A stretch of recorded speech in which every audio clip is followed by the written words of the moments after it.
Hi everyone, my name is Stuart Hearn and I'm the CEO of ClearReview, and I'd like to give you all a very warm welcome to this webinar on the topic of managing ratings and reward in a post-appraisal world. Now, we've had nearly 600 people register for this webinar, so it's clearly a hot topic that people are really wrestling with. Now, it's widely recognized that appraisals are not an effective tool for improving performance, and organizations are increasingly moving away from them. Now, pretty much everyone is agreeing now that an approach based around regular, meaningful conversations and feedback is a more effective way. But this has thrown up a major challenge. In a lot of organizations, appraisals involve some form of rating that is used to feed into reward and talent decisions. So if we take away the appraisal, how do we go about making those reward decisions? And where do ratings fit into all of this? Now, there's been lots written about this problem, but in my experience, not many solutions offered. So today, our aim on this webinar is to provide you with some real answers and practical advice for you to take away. And to help me with this mission, I'm delighted today to be joined by two hugely experienced reward and performance specialists. Firstly, I've got Samantha Gee with me, who is Director at Verditer Reward Consulting, and who was previously Head of Performance and Reward at KPMG. Good morning, Samantha. Oh, hi, Stuart. Also joined by Lucy Cavallo, who is Head of Reward and Talent at Wonga, who have successfully moved away from appraisals and moved to a more continuous performance management approach. And good afternoon, Lucy. Hi, Stuart. Now, this is an overview of what we're going to be covering off in today's webinar. Firstly, I'm going to kick off things by looking at ratings and what the latest research tells us about them. Then I'm going to hand over to Samantha, who's going to be looking at some new approaches to performance and reward. Then we're going to have a Q&A session with Lucy about her experiences and approach to performance and reward at Wonga. Then I'm going to spend a few minutes looking at the role of performance management and how that is changing in this new world of reward. And finally, we'll open up the webinar to your own questions and try and get through some of the answers to those. Now, before we dive into my section on ratings, we've got our first poll question of the day. So we're just going to fire that up right now.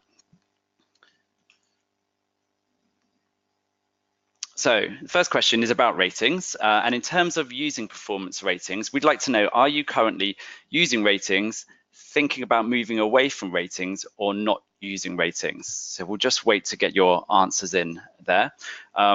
While the answers are coming in, I'd just like to say if there's any questions that you want to pose during the webinar, feed those into the questions. You can type those into the questions section on your screen, and we'll get to answering some of those later on during the webinar.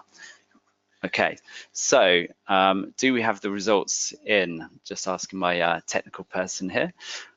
Okay, so we do have the results in. So the majority of organizations on this call are still using ratings, 45%, 35% thinking about moving away from ratings. So a lot of people thinking about making that change, and still the minority not using ratings. And interesting that echoes some of the wider surveys that I've been reading about use of ratings, that a lot of companies are still using those. Okay, so let's dive into what some of the research tells us about ratings. For me, the most important piece of research that I've read in the last few years is a 2012 study from the CEB, which showed that there's no correlation between ratings and actual performance. So what does that mean? Well, this study looked at different performing business units and looked at the high and low ratings within those business units of employees. And it found that those business units who were better performing didn't necessarily have higher rated employees. There was literally no correlation between those ratings and how effective those business units were. So my takeaway from this is really that we can't rely on ratings as an accurate measure of performance. Interestingly, another study in 2017 found that just by tweaking the rating scale or changing the number, that doesn't have any impact either on rating accuracy. The only study that I've read in recent years that seems to support ratings was one by the CEB, which found that companies who had taken away ratings, there were some circumstances where performance in those companies had actually decreased.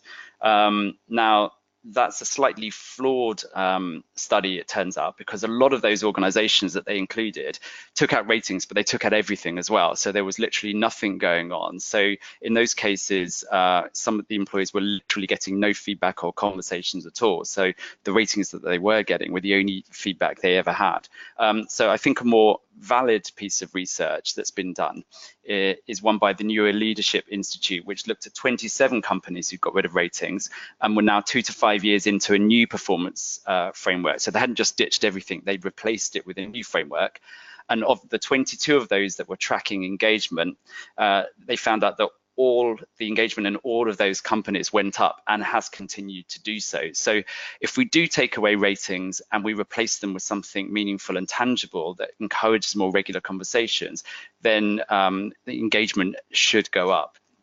Okay, so that's what the research tells us. So it's not looking positive from a research front. So why are we still so wedded to ratings?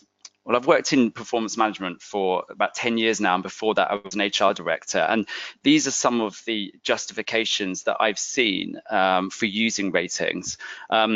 Firstly, we're told that we need them to defend against legal challenges. However, researchers found that most underperformers are actually rated satisfactorily. They're not always particularly helpful. And in fact, for those of you who follow Lucy Adams' work, I read something that she published recently saying that a friend of hers was an employment lawyer, and he said that not once had ratings ever been useful in defending a legal case. The second argument we hear for using ratings is that we need to let employees know where they stand. But again, research on this has found that most employees think that they are or believe that they are above average performers, but most rating scales are based on the bell curve that places them towards the middle. So they end up demotivating more people than they motivate. Okay, so what is the problem with ratings? Well, there's three major flaws that I come across most frequently and hear about and see in my work. The first one of these is that managers tend to inflate ratings, and there's a number of reasons for this, but mainly there's some powerful social factors at work. So they have relationships that they need to maintain, and they don't want to jeopardize those relationships with their team members by giving them a poor rating. There's also a number of managers who want to have high ratings for as many of their team members so they can look good themselves compared to their colleagues. So that's another factor at play. A second problem with ratings is that when we start relating them through to reward, managers aren't just rating performance. They're taking a number of factors into account. So they may be taking into account things like whether the person is underpaid, how important they are to the business, what's the risk of them leaving, the impact of them leaving, how difficult they are to replace. And these are all valid concerns for managers. So it's not realistic for us to expect that managers can ignore those when we're asking them to do a rating. So what we often end up with is managers starting with the reward outcome that they want in mind, and then reverse engineering the rating to get to that outcome. So the danger here is that if companies are taking those ratings and believing that they are the highest performers, they can end up making talent decisions on the back of those and making mistakes, because in many cases those ratings are based on what reward the manager wants to give them, not whether they're the highest performer. The third issue with ratings, and this is one thing that I've only in the last year has come to my attention after reading a McKinsey article, is that they're based on the bell curve, which has more recently been proved to be the wrong assumption. So this is the classic bell curve that most rating scales are based on. And what researchers actually found is that the majority of employees are not in the middle, but actually that most employees fall below the statistical average, and that 20% of employees significantly outperform their peers. So that being the case, there seems little point in differentiating between lots of shades of grey, which most 5-point rating scales do. It's actually easier and more effective to say, okay, who are these 20% that are significantly outperforming the rest of the organization, and basing our evaluations on trying to identify those. Okay, so that's my opening gambit on ratings. Lucy and Sam, you've obviously been involved in performance and reward for a long time. What's your view and experience on ratings? I guess first off, I love them. I'm a reward professional. They've been really useful for so many years. But I have to say that over the past 4 or 5 years, I'm perhaps falling out of love with them a bit as the world of work changes. And you, Lucy, have you any views on that? Or I think we've got problems with Lucy's microphone here. We'll come back to your views on them later when we cover off your Q&A, Lucy. I think now would be a good time to dive into our second poll question of the day, which should be coming up on your screens any moment now. Okay, so before we go into the reward section, we want to get your views on whether you're using performance-related reward, and what we mean by that is for either pay or for bonuses. So yes, do you use it and is it based on mainly on individual performance, or do you use it and it's based mainly on team company performance, or no, you don't use performance-related reward at all? Those are the three options, and your answers are coming in now. And we have a very strong view that by far the most popular approach is using performance-related pay, and it's based on individual performance. So clearly the concept of team and company performance is less popular right now, and that is a newer approach, and a smaller minority still are not using performance-related reward at all. I mean, interestingly, from the conversations that I've been having with customers, I'm starting to see more people actually saying we're stopping doing performance-related reward, but obviously that's a smaller sample set than we have today. Okay, well, that poll leads us nicely into our section, and I'm going to hand over to Sam now to talk about what some of the new approaches are in this new world of reward without appraisals.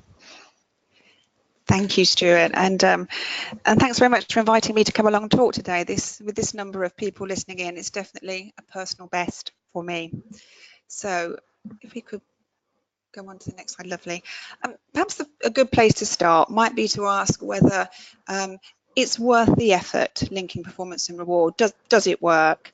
And I think if you've tried to look at the evidence to answer that question, you may well be confused because there's as much evidence out there that it doesn't work as there is that it does. But I think my takeaway from this is that it does work in many situations, but it has to be done really well for it to be effective. And the risks of not linking performance and reward very well. Well, first off, it might not have the effect that you wanted. So you've probably seen the research that shows if you underpay somebody, it's very demotivating. But similarly, if you overpay them, the high that they get from that peak in pay is temporary. And you've probably got good examples as well of where you've put in some performance pay, whether it might be a bonus or a special award, and it's become expected. So the demotivation is that you don't pay it next year and the year after and the year after. So it may not necessarily have the effect that you want. Another risk is that it might have unintended consequences. So if your pay that's variable in line with performance is too high, you might find that employees try and game the system. So the case study I really like that highlights this for me is the Green Giant Foods case study, where they put in an incentive in that rewarded employees for finding insects in vegetables.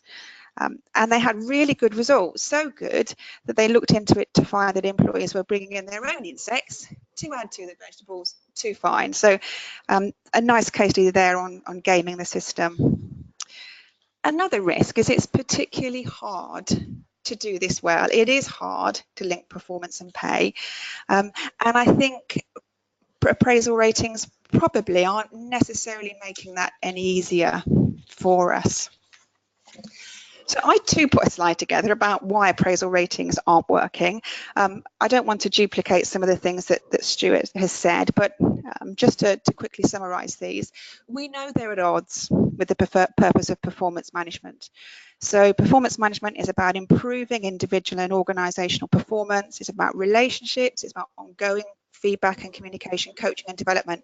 None of that is about process. It's not about documents. It's not about tasks. It's not about admin. And I would say getting a rating to feed into reward is an admin task. The second one is, yep, they hurt. They're an emotionally charged conversation. Stuart talked about how many people thought they were above average. So you're on a losing foot before the conversation happens. The data's flawed. Yeah, we've talked about that. There's a very little correlation between performance ratings and performance, and there just isn't enough variation for us to make meaningful differentiation and play that through to reward. But also, we're not actually using them anyway. They're really, I don't know if any of you have looked into this, but in a previous in-house role, I looked at appraisal ratings over a number of years and tried to see what they predicted. Did they predict who would stay? Did they predict who would perform the better in the future? Did they predict who would be promoted? And there was very little relationship between the performance ratings that we gave and what happened to those individuals. So we promised you some answers today. We said we would help you decide what to do. So I think if you're in the place now where you've said, we're going to do performance management in a new way, and we still want to have, despite all the risks, we still want to have a link between performance and reward. I think, to put things really simply, there's probably three options for you. The first one is you don't use individual performance at all in reward. You base it on other factors. Number two, you do use individual performance, but you collect that information in a different and distinct way and separate to your performance management approach. Or number three is you empower your line managers with the discretion to make fuller reward decisions. And the approach that you take may be different, possibly for different parts of your businesses or different levels or different roles. So let's have a look at the first option, have more consistency. So we say reward is not about individual performance, and we're going to focus on team and company performance instead. And if you do that, you don't need appraisal ratings. So what that means for pay is you may have spot rates based on the market. And we've used those quite successfully where you have a very structured career path or lots of similar roles such as graduate trainees or production line operatives or retail assistants, for example. Or you may have pay driven by the market. The challenge here is that you probably need to have a way of progressing pay each year, and the market tends to dance around quite a bit, but you could use regular sort of length of service awards for somebody being there for another year on as a proxy for saying they've got more experience, so we're going to pay them more. So I know those approaches probably aren't right for all organisations, and particularly where there's fierce competition for talent, but it's an option. It's an option of how to do pay. If you want a consistent approach and you want to apply that to your variable pay, so it means your awards are based on team or company performance. So the one we all know is John Lewis. That's a great model for a profit share. But I'm seeing more and more team bonuses. If you can define your team and you can set your team goals, you can pay rewards to that team. So for example, we're just working with a very high growth tech client who's mulling over the idea of setting team goals for their sales team and paying them all the same incentives. And now you can imagine that's a massive decision for them because sales is what's driving their business plan. But it's how they want to go to market. They want to go to market and sell as a team. And similarly, you can have team awards with recognition, whether it's through an ongoing recognition or a company celebration. So you can apply this consistent approach to different parts of your reward offering. My view is that it isn't perhaps always the best approach for pay, but it's an excellent way of encouraging collaboration and innovation through your variable pay. So option number two, you may decide that you still want to measure individual performance, but the key here will be to keep that process and that decision totally distinct and different from the conversations and the decisions that you're making as part of your performance management approach. So you may want to just differentiate your top and bottom employees, so a much simpler rating system. We're not finding the shades of grey that Stuart talked about. And it could be that you just give a higher bonus to your top 20% and the same bonus to all of the rest. Or possibly with pay, you cluster everybody around the market median, and perhaps your top 10% are the ones that progress up towards the upper quartile or the top of your range. The targeted questions is an interesting one, and the best example I think there is so 3 or 4 years ago, Deloitte's in the US adopted some targeted questions to help distribute their reward, their pay and their bonus. And this was every quarter they asked these 4 questions. And what I really like about these is they're future focused questions. So they're saying to line managers, what would you do in the future with these individuals? And that drives pay. They're not saying, what do you think about what happened in the past? It's a very action-oriented question that they ask every quarter. So that's the first 2 options. The third one is that we empower our line managers with more discretion. So Stuart alluded earlier to this issue where managers know what they want to pay somebody. And that's a very multifaceted decision, not just based on performance, but based on a whole host of other factors. And what we in HR do is we then put a number of loops for them to jump through, a number of hoops for them to jump through to get to that pay. So they then have to work out how to game the system to pay people what they want, whether that might be appraisal ratings or perhaps some other process we want them to, calibration process we want them to go through. And there is this is quite a neat study here in 2015 that demonstrated that. So this is managers reverse engineering their ratings to give people the reward that they want.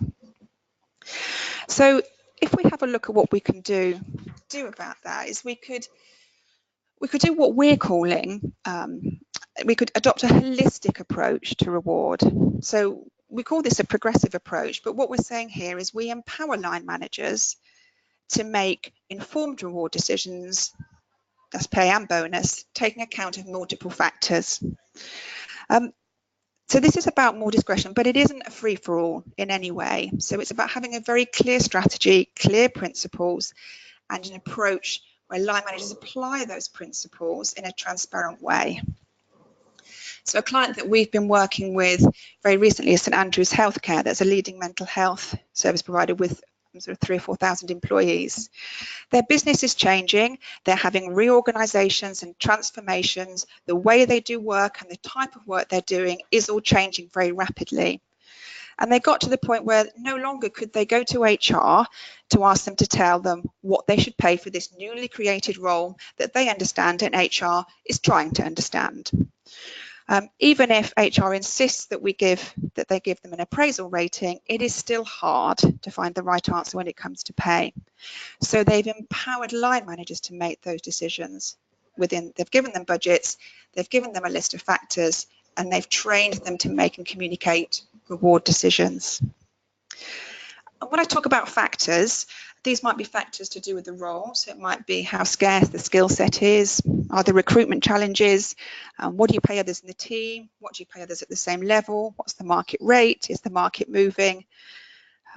From an individual basis, it might be the knowledge, skills and experience and qualifications. It might be about behaviours, competencies or values. It may be what they've achieved through the year in their job or outside of their job. It could be their potential, their value to the business or their impact on the business. And these are factors that every organisation can define as being the ones they want to take into account. And of course, there's the organisational factor. So this is around budget and affordability, but perhaps also about goals. You know, it might be that you want to be a living wage employer, or you've got your eye on your executive to your worker pay ratios, and those would need to be taken into account as well. So I think it's a good approach to set your bonus awards, but I think it's a hugely powerful approach when it comes to setting pay, as long as you've got the principles and the factors clear and the managers are skilled to make and communicate the decisions. Okay, so there's the 3 options. How do you get to the right answer? for you. I've got three steps. One is to define your reward strategy. Secondly, to look at all those different elements, those vehicles within your reward strategy, and give each one a clear purpose. And then look at how you need to translate performance into reward. So if we look at defining the first step, defining your reward strategy, I've put a few questions in there that I think if you can really get behind these questions, I think it will help you define how you link performance and pay and bonus. So first off, what's fair pay? Our approach is that fair pay is not consistent across all organisations, and you have to think really hard about what fair pay is in your organisation. So it could be about the role, and if it is, then it's quite easy to remove individual performance, or it could be about the market, or it could be about the individual and their performance. I think until you decide what fair pay is around here, it's hard to know how to link performance into pay. So what behaviours do you want to encourage? I think a great question is to think about when you're achieving the best that you can as an organisation, and look at what teams are doing in that situation, and are they behaving in a way that supports the team? Are they behaving like teams, or are they behaving like individuals? Because that will indicate what it is that you need to align your reward to. Similarly, when do you want reward to happen? Is it in the moment, or do you want it to be a structured annual process? Once you've got your reward strategy now down, the next thing that's useful is to look at each vehicle or each part of your reward strategy and give it a purpose. So how does it deliver that strategy? And I've just put a few questions in there about some of the things you may want to say when you define the purpose of each element. I won't go through that because I think that's easy enough to read. But what I will say is step 3 is when you know your strategy and you've defined a purpose for each vehicle, you can then think of what inputs you need to achieve that purpose. And that's where you'll know whether or not you'll need a measure of individual performance. And if you do, you either stay wedded to ratings and carry on doing that. You consider whether you want an alternative measure and what that might be, or you give line managers discretion. They're the 3 options. All I would say, though, is that the companies that don't trust their line managers and say they're not capable of making reward decisions will be at a disadvantage against those companies that are saying, what can we do to make sure our managers make great reward decisions? I think the world of work is becoming too complex to not empower our line managers to do that really important part of people management. And I think in HR we don't have the answers anymore, even if we do force our clients to give us performance ratings to help us give them the answer. Thank you. Thanks so much. Massively insightful there. One of the things I found really interesting was this concept of manager discretion, and I saw General Electric present on this about 1.5 years ago, because they went to that approach. And what was interesting was the anecdote that they gave, that some of their senior managers were coming to them saying that they could make decisions on whether or not to build a multi-billion-pound power station, but they couldn't previously decide whether to give a 2 or 2.2% pay rise to one of their team members. And since they moved to that approach, they've measured the employee satisfaction with pay outcomes, and it's actually improved since they got rid of ratings and moved towards manager discretion. So, interesting times.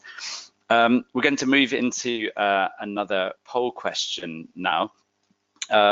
So we thought it'd be interesting to ask, if you were going to consider moving to one of this kind of more holistic manager discretion approach to reward, what would be the main obstacle that might get in the way of that? Would it be the capability or trust in your line managers?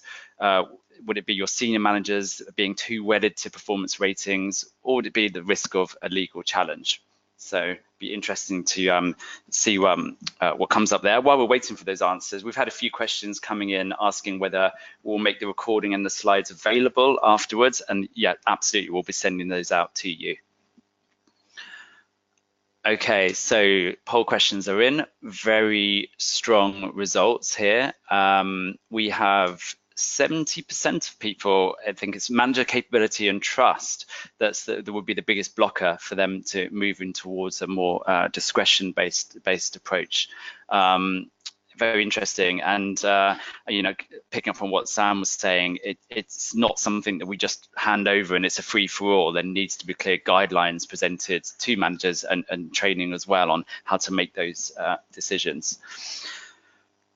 Okay, so we're going to move into the next section now, and as I said earlier on, I'm joined by Lucy Cavallo from Wonga, and what we're going to do is just do some questions to find out a little bit more about how they approach reward performance at Wonga. Now, Lucy, we didn't get a chance to talk about your views on rating, so let's just revisit that. What's your personal experience of rating? Yes, thank you, Stuart, and thank you very much for inviting me here today. So I think, similar to other HR professionals, I've had the experience in previous businesses of the very traditional annual review and the bell curve approach and the ratings. And while you're taught as an HR professional that is the approach, that's what we need to follow, I did always reflect that it took a lot of time and effort from the HR function and from the business, and there wasn't necessarily that corresponding positive impact or sort of value generation in terms of the impact on our people.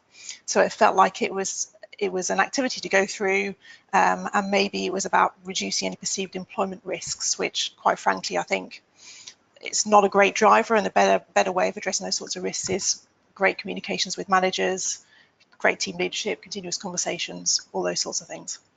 Okay, great. And so obviously that's affected your approach at Wonga, so you don't use ratings across the board at Wonga. So can you give us an overview of how you actually handle reward and what the relationship is to performance at Wonga? Yes. Okay, so I guess first just to touch on our general benefits offerings.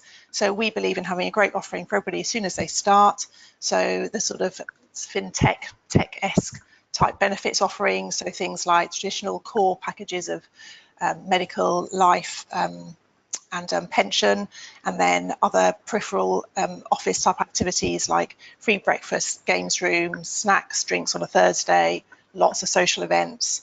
We have a really good, friendly, fantastic culture in our business, and that it applies in our London office as well as our different countries.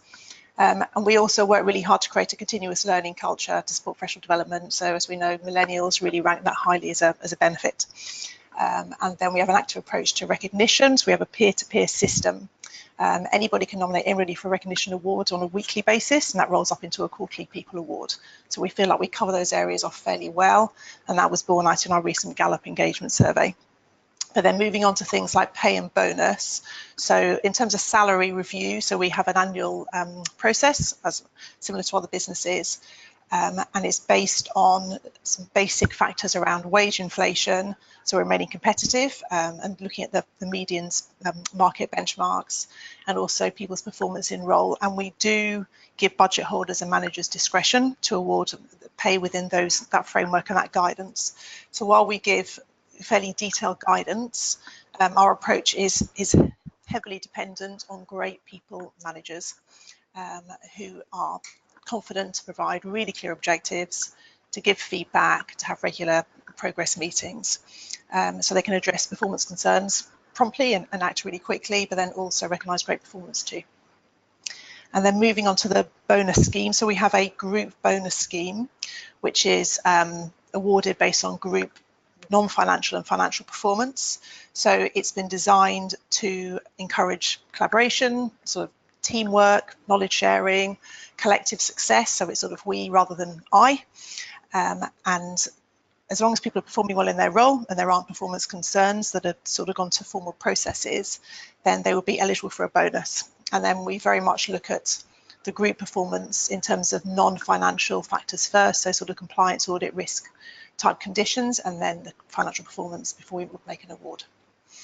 But in terms of our senior teams, we do have an individual element actually for their performance.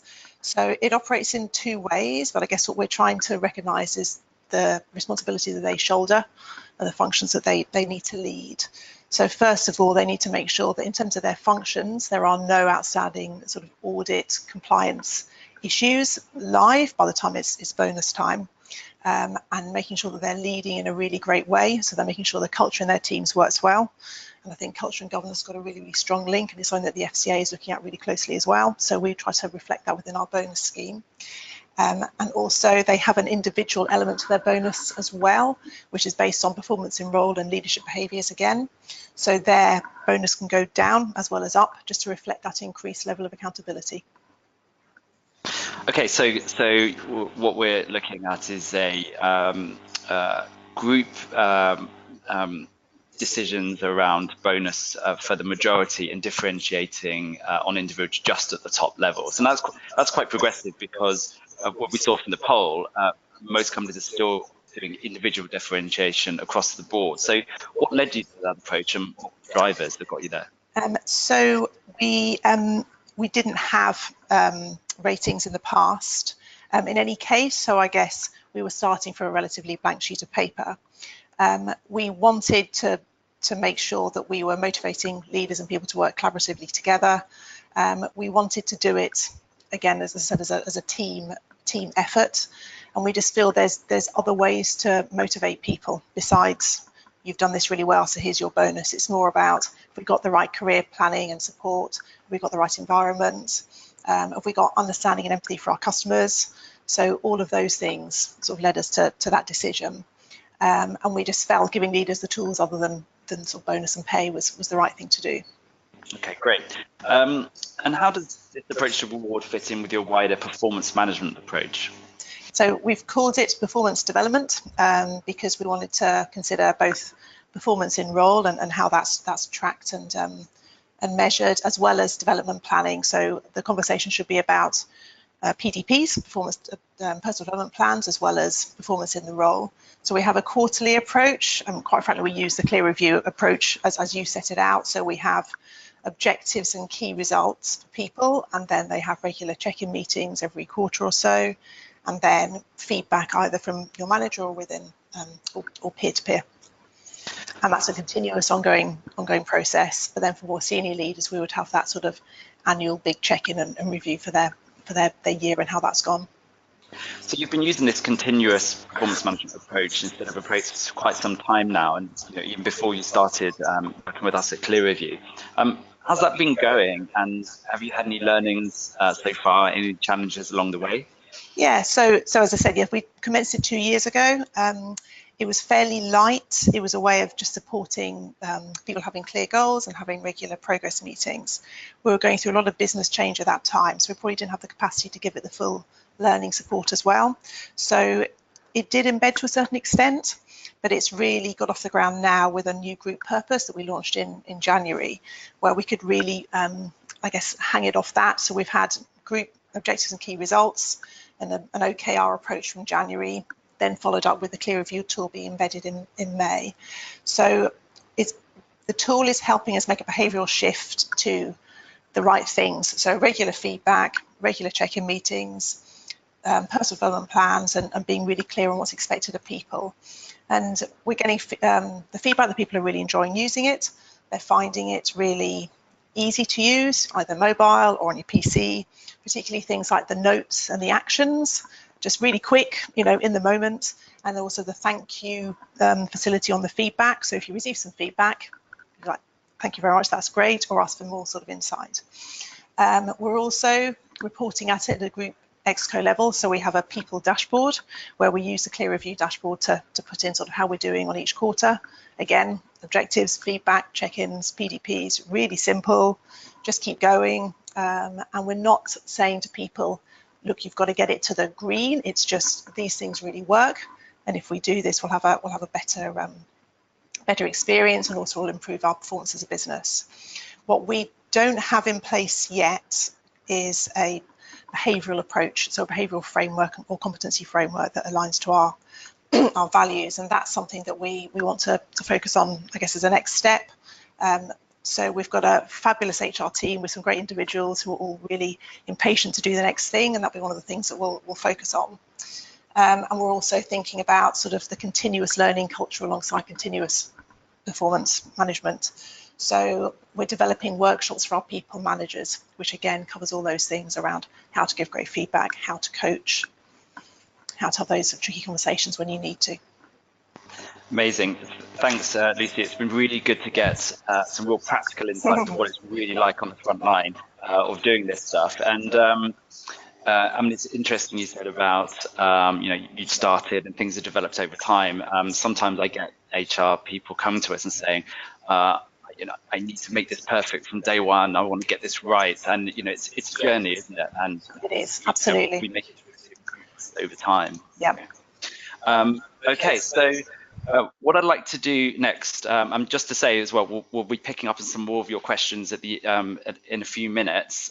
So we've got some great ones that have come in. But before we do that, I just wanted to pick up on a couple of the themes and how it relates into performance management, because sometimes when we speak to people, they find it hard to understand how we can make this new approach to performance management work on a practical basis. So a couple of the themes I wanted to pick up on was the holistic approach to reward that Sam talked about, and how performance management can help enable that, what role that plays.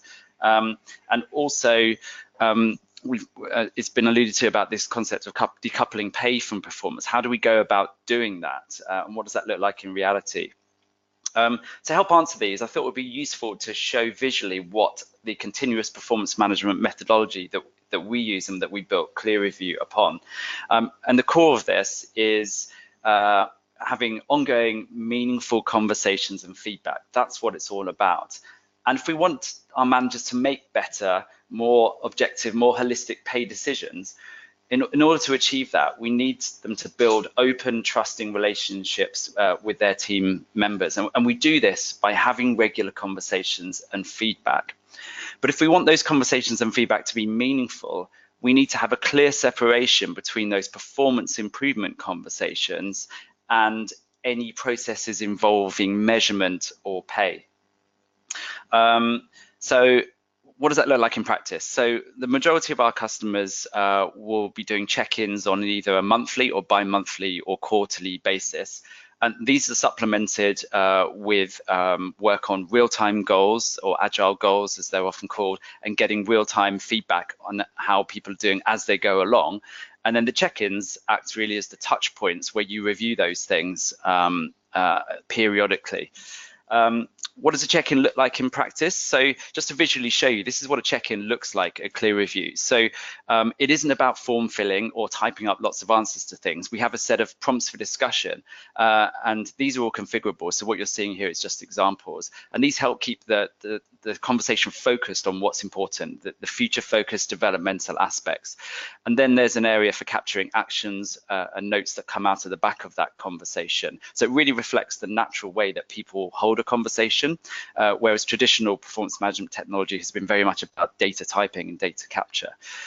During that conversation, if we want to make it really meaningful, we do want to be talking about progress against goals. So we can refer to those in the conversation. We can bring up all the feedback that's come in since the last conversation we had to really make that conversation real and tangible. So that's how the check-ins work. We've also talked a bit about this separation out of reward and reward conversations. So how does that work? Well, here's an example of how we make that work in ClearReview. So when it comes to gathering data on reward decisions and talent decisions, we can go to managers. They've been having these conversations throughout the year and getting regular feedback. So we can go to them and say, answer these questions, tell us who you think your high performers are, tell us your view. So these questions frame their thinking about how to make those reward decisions. And of course, because we're doing this online, we can collate that data centrally if we need to. So if we do want to make centralized decisions, or we want to do some analysis to look at objectivity of decisions being made, we can collate that data centrally. Interesting point to make about this continuous performance management approach is that it's not rocket science. It's really about having regular, meaningful conversations. But time and time again, we hear of organizations not being able to get sufficient traction with this approach without having the right technology. Now, you will say that I would say that because I'm the CEO of a technology company. And you might be questioning, well, if it's about conversations, why do I need technology? Well, the simple answer to that is that managers are really busy people. They've got a lot on their plate, and with this more continuous approach, we're asking people to do things little and often, more regularly. So it's hard for them to keep track. It's hard for them to remember what they need to do. So we need technology to provide the tools to be able to them so that they can keep track on what they need to do, so that they're nudged when they need to do things. They know who they need to give feedback to. They know when someone's due a check-in. And the other benefit really is having everything in one place. But in terms of HR, it gives us visibility of who isn't and isn't doing it. And if we want to embed this culture of conversations, we do need to know how that journey of moving towards it is being adopted and progressing over time. Hence, we need that visibility, and technology gives us that. I'm not here to do a big thing on technology and why I think it's important and how it works, but we will do is send you a short 5-minute video, a link to a short 5-minute video where you can actually see the ClearReview technology in action, so you can see for yourself the role that it can play. Okay, so we've been getting questions in throughout the course of the last 50 minutes. Sam and Lucy have been shown some questions that have come through. Sam, over to you. Have you got any particular questions there you feel like you'd like to respond to?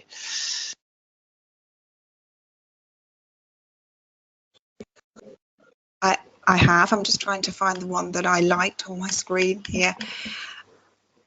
Okay, so I've been asked what advice I'd give to those HR and award teams who are nervous about trusting managers to take control. And a client that we've worked with recently, I think, has done this particularly well in that they've taken time to talk to their senior team and also to their HR team about why they've taken certain decisions about pay and reward, and the rationale behind them. So it's an adult to adult conversation about why this change is happening. And then almost that's given a bit of an army to go out there to line managers to then say, here is our approach, here is the rationale behind it, and you're part of the people that will make this happen. They've given the line managers the background and the rationale and the tools to then go and have those conversations. And I think also it's about an ongoing thing. It might be that you have to do a quarterly or a 6-monthly refresh with your managers. It may be that you have managers of managers and their role is to coach their team in how to manage people. So I think it needs to be a full change project, but I think it's the only way to get to equip the managers with the skills they need. Sam, and just to say, keep those questions coming in. We had a really good question here, came in for Lucy. Can we just get that up? Yeah, so Lucy, you mentioned that people get the bonus as long as they're not underperforming. How do you go about capturing that? Hi, yes, and Martin, I've replied to you separately, but we have sort of core capability and disciplinary policies that are reflecting those formal procedures that we need to have as an employer. So we would make sure that we have all the relevant employment files on record, and also captured within our HR system with any expiry dates of when warnings are no longer live. So we always make sure that they're reflected within the salary and bonus review inputs for the relevant performance year. So happy to discuss that any further with you, but it's a relatively sort of standard process I get in terms of capturing all the details we need before we start the reward review process for the year. Okay, great. And Sam, you flagged up a question that you'd like to answer. Yeah, I guess this is quite a tough one here. This is saying, how do you give team bonuses, team variable pay, when it's not a revenue generating role? And I guess this is equally as hard as how you give individual performance pay when it's not a revenue generating role. I think it's about if you can find the goals and set them for the team rather than for the individual, you can reward those. So for example, if it was a leadership team, it might be a goal around engagement, engagement scores of the business. It may be, if it was a customer service team, it might be, customer advisors, it might be around the customer service that they deliver. It could be about a new product launch. I guess it's about if it won't work in all teams, but if there is a team there that's functioning as a team and you can measure their success in some way through goals, then you can reward that. Thanks, Sam. As it's Wimbledon season, we're going to be playing presenter tennis here. So it's back to you, Lucy. How did you engage, a question for you, how did you engage with the changes, engage staff with the changes that were implemented, and would you have done anything differently?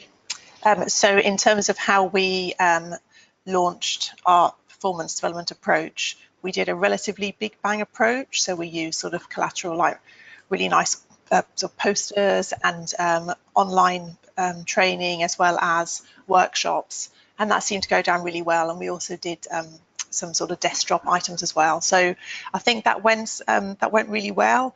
I think we are now following up, as I said, with our workshops for managers and employees on the next module of our program. We maybe could have done that slightly differently in terms of doing it faster, but then we also have feedback from the business to not load them on with too many things at once in any case. So it's a bit of a sometimes you get things done in the right way, but then sometimes people always say, well, you could have done this differently. So I think largely speaking, we did do it in the right way. I think the key for performance development or for a new approach to no ratings, continuous conversations, is to try to launch it first before the tool, or at least if you're going to launch it alongside the clear review tool, you would talk about the behavioural approach rather than the tool itself.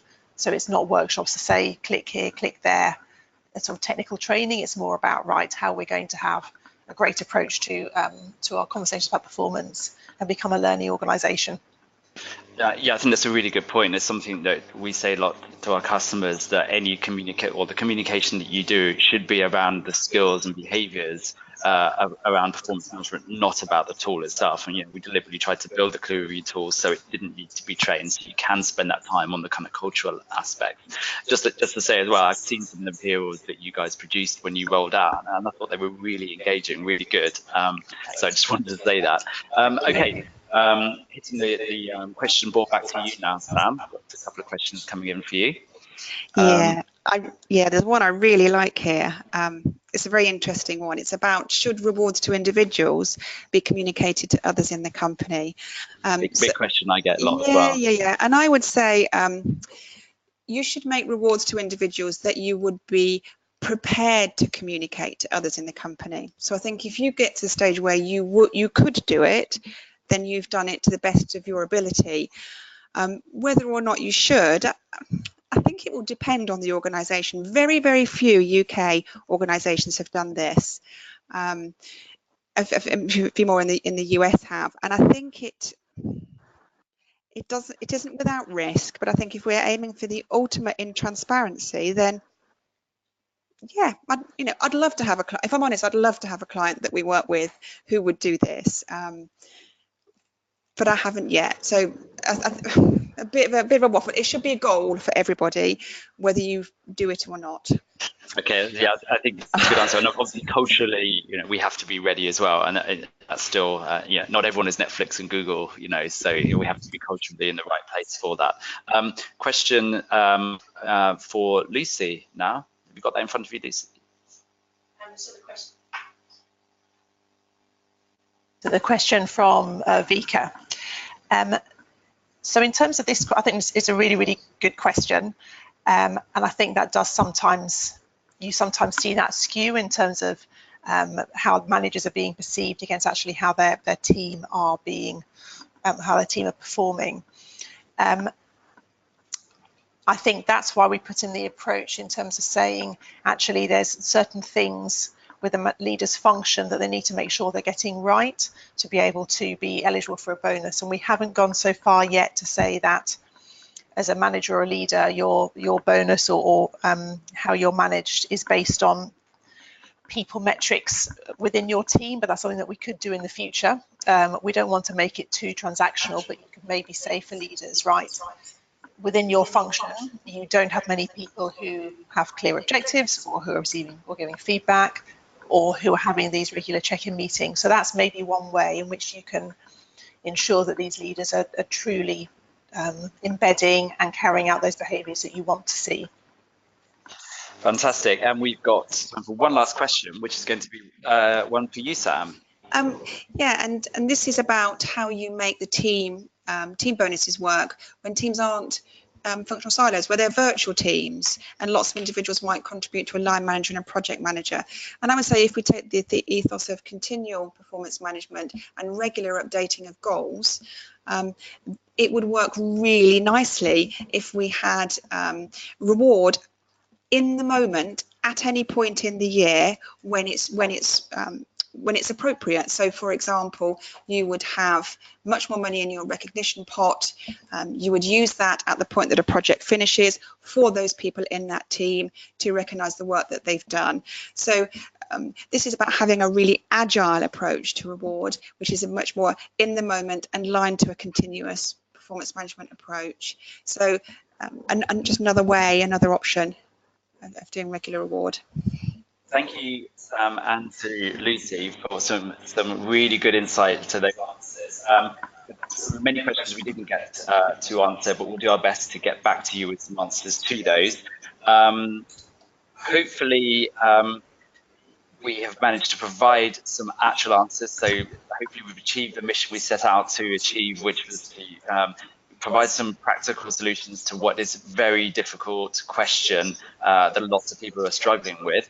Do send in your comments and feedback about how you think we've got on today. And it just remains for me to say one final thank you to Lucy and to Sam, and to enjoy the rest of your day. Thanks very much.